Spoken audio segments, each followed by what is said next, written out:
বেশ কিছুদিন আগে একটা জরুরি কাজের জন্য আমাকে স্টেশনে যেতে হয়, আর আমি যথারীতি টিকিট কাটি বনগাঁ টু হাবড়া।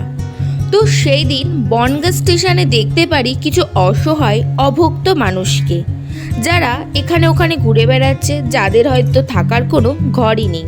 তো সেই দিন একটা কথাই ভাবি যে জীবনে যদি কোনো দিন নিজের পায়ে দাঁড়াতে পারি বা নিজে কিছু করতে পারি, মানে নিজের সাকসেস পাই, তাহলে ঠিক এই মানুষগুলোর পাশে দাঁড়াবো নিজের সামর্থ্য অনুযায়ী।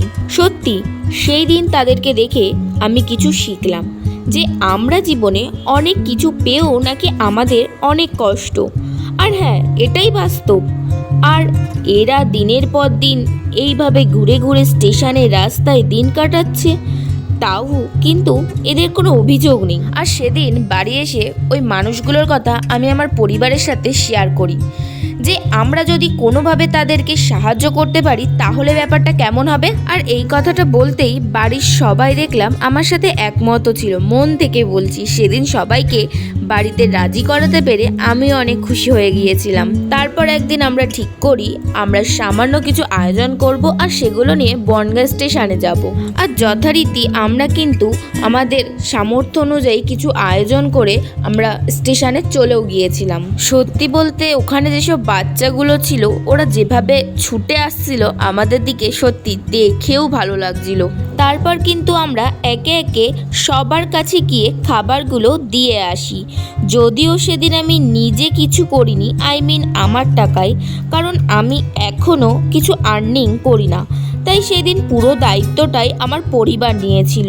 আর হ্যাঁ, সেদিন চাইলেই আমি পারতাম ভিডিও করে সোশ্যাল মিডিয়াতে পোস্ট করতে, আমার ইউটিউবে কন্টেন্ট করতে যে আমি অসহায় মানুষদেরকে এইভাবে সাহায্য করি, কিন্তু আমি কিন্তু এগুলো করিনি। এবার হয়তো অনেকেই ভাবছো একটু আগেই বলল ভিডিও করেনি, তাহলে এদের সাথে ফটো তুলেছে কেন? এদের ছবি আপলোড করে ফেমাস হবে তাই? আসলে এখনকার মানুষের মনোমানসিকতাটাই এরকম।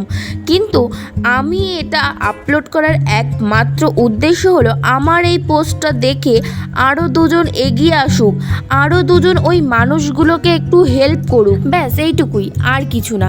সত্যি জীবন অনেক কষ্টের, জীবনে বেঁচে থাকাটাই ইম্পর্টেন্ট।